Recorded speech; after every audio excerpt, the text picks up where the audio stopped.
Hello again, it's Abdullah and Mahmoud.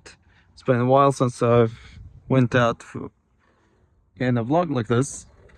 So today we're just going to go for some wildlife, and I want to talk a little bit about the this doctor style camera back that I got like maybe like a year ago. So let's give that a go. One of the best things I did, it's an Arco bag. I want to talk more about it later in the video.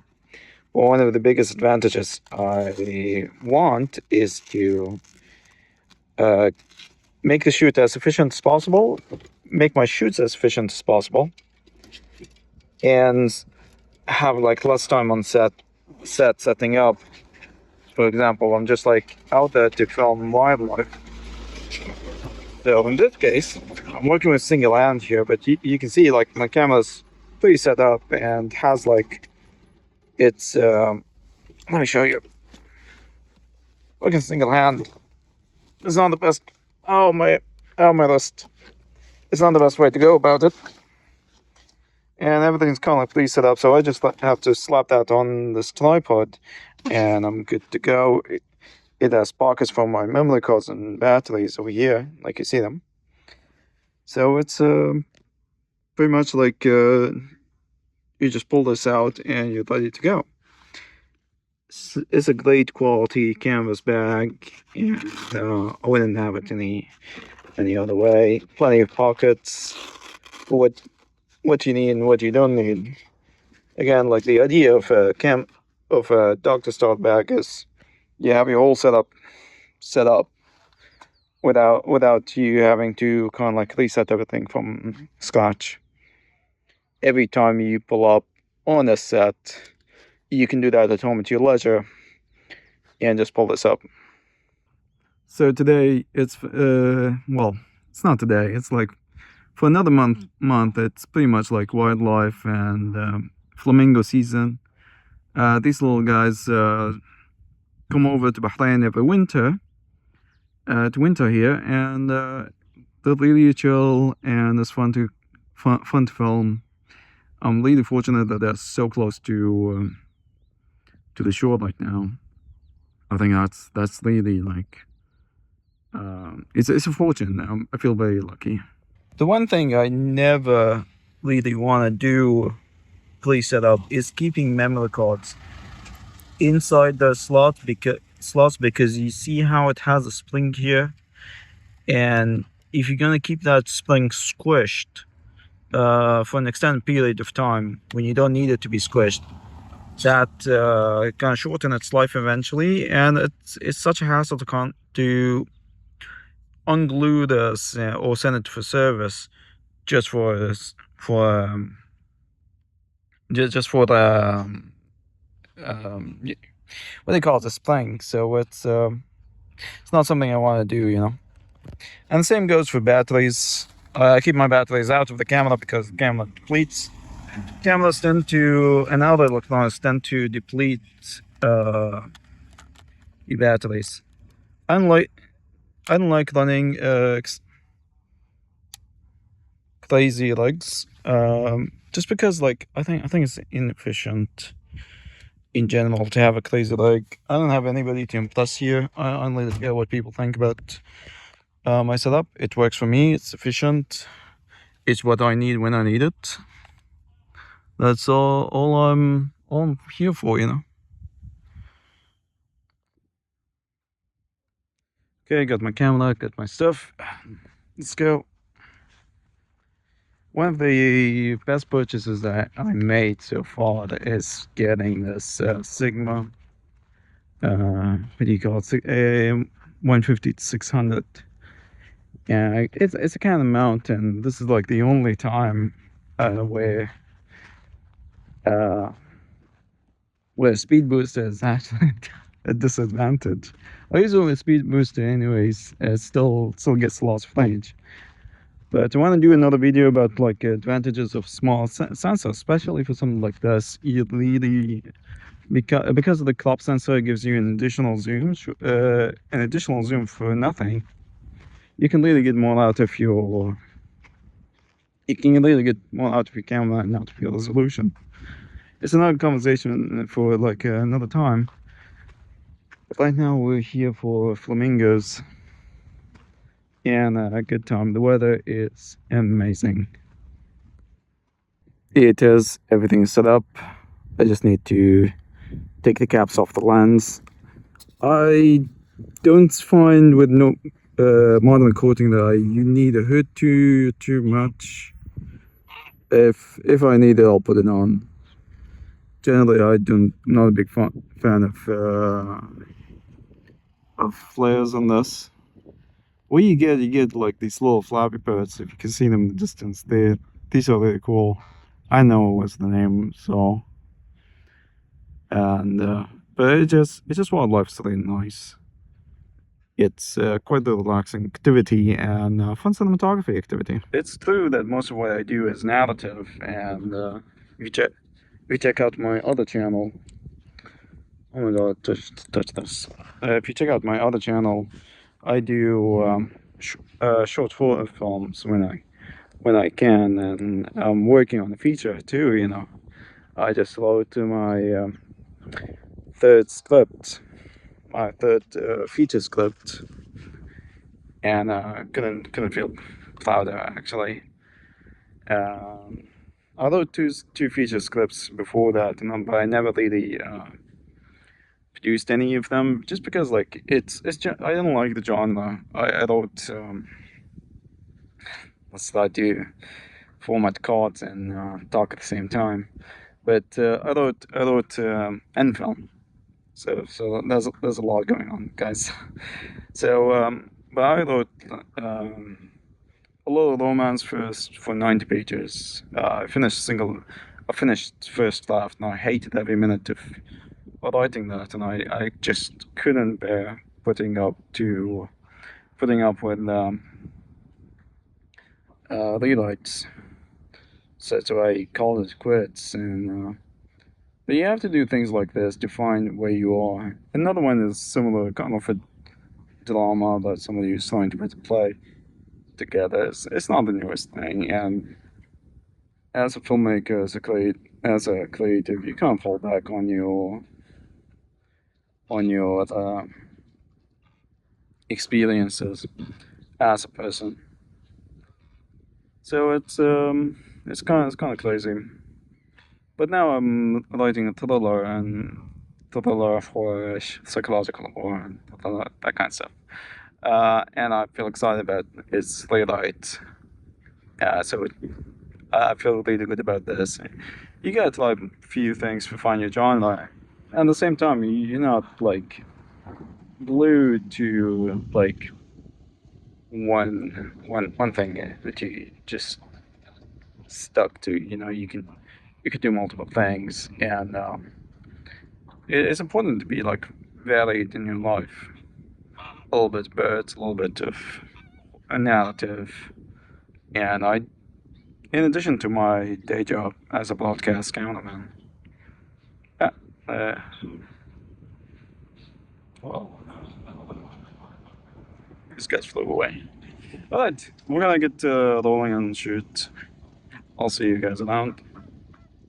Yeah, you guys missed it. There was this heron chasing an eaglet away when I turned away, and herons are super rare here.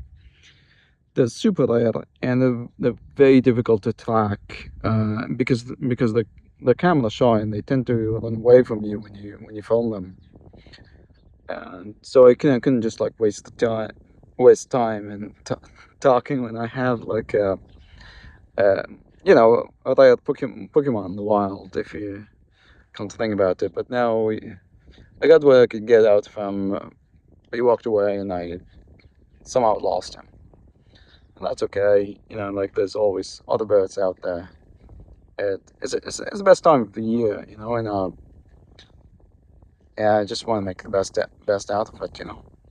So a lot of YouTubers will make videos and talk about like, is the Pocket 4K worth it in 2024 and 25, because it's a Micro Four Thirds sensor and all of that. And this is what I want to talk about. I want to talk about like sensor sizes and advantages and disadvantages.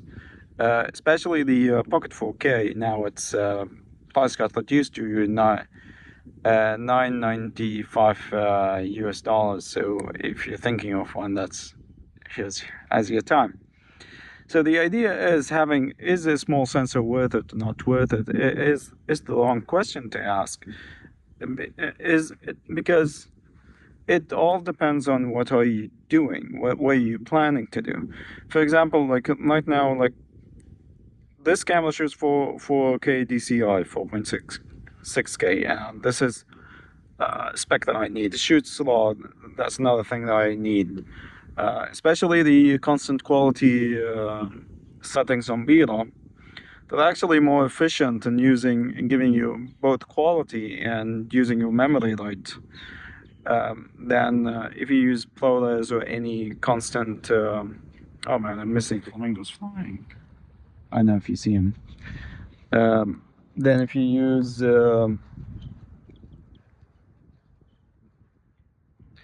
then if you use the things like ProRes or like constant bitrate, unless you are going on very strict bitrate that you want to stick to, and your memory cards can't shoot fast enough. But for example, like a crop sensor will zoom in on a lens a little bit, so like 35 will look like 50 or more, and 50 will look like an 80. That's kind of like suck when you shoot in a narrow environment where you don't have enough space to work with. But if you're shooting things long distance, if you're shooting wildlife, then that zoominess of the crop sensor is actually an advantage to you.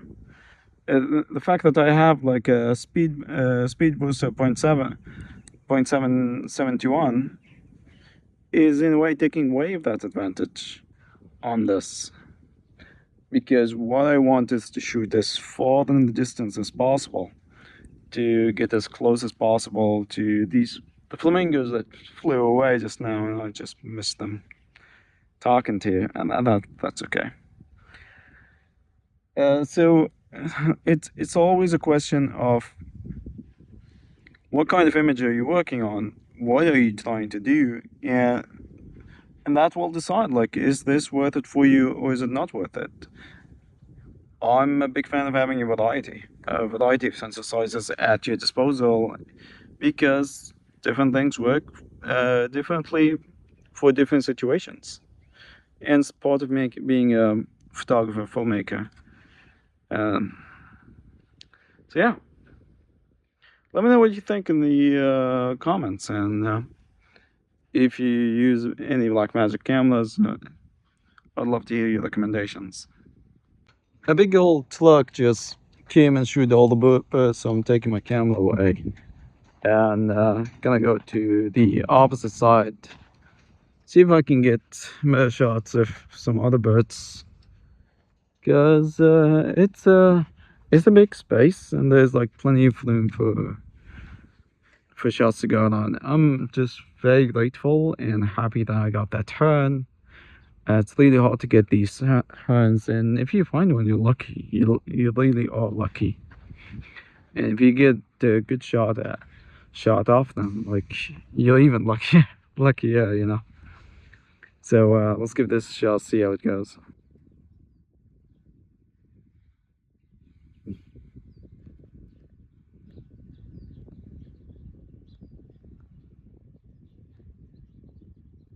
Alright, so then through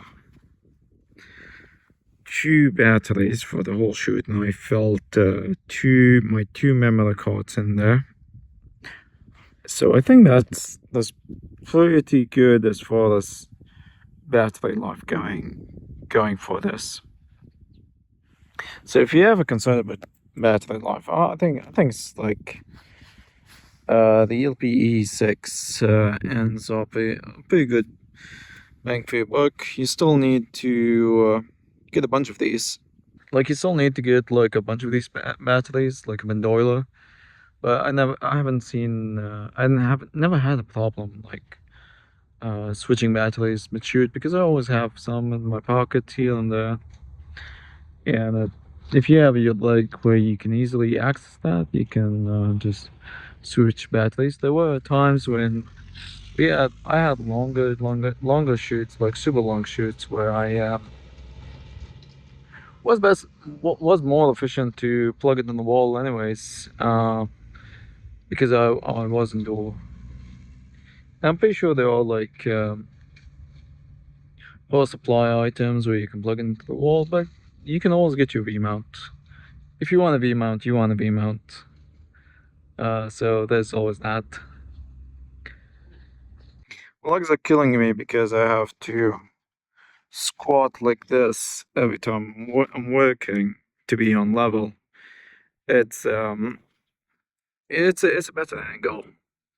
There were like a bunch of ferns here and there, but my memory card's full. I've been here for well over an hour between these vlogs and stuff, so I think it's pretty good that these things last. Like I said, it's just like it's so much fun. So I'm gonna pack up and go rest a little bit because my legs are killing me. Squatting all this time. And the thing is, every time I stand up, if you're a standing figure, birds and other animals can see that as and say as a threat. If wildlife think you're a threat, they go away. Especially birds. Like the bigger the bird, the harder to scare them. The small birds like will run off of anything. You can, if you stand up too fast, just birds will see that and fly away. So it's one of the biggest challenges of wildlife cinematography here. Now there are guys that wear camouflage, and you can pretty much like do everything that you do for hunting for this too. That's a limitation of living in Bahrain. You don't have access to hunters camouflage and things like that, so you just have to work with what you have and learn to play nice with the little birds around here and all that. I want to take a break. I felt like too caught right now, so I have a whole lot of footage. And it's a long season. It's a big season. Well, not that long, like maybe by March tops. So I still have 2 months. Doesn't have to be all in one day. And it's the day after Christmas. So I want to take a break too. I think I want to stop and like explain one more thing. Now a smaller sensor will crop on an image, but 150 mil is still 150 mil in the way that in the way that focal length affects the image in 2 ways. One is image compression. I'm gonna take a picture of this of the ocean over here. Well, I want you to compare this to what you see on the phone right now, because the phone, yes, it's cropped, but it's more or less I would say 8 millimeter tops.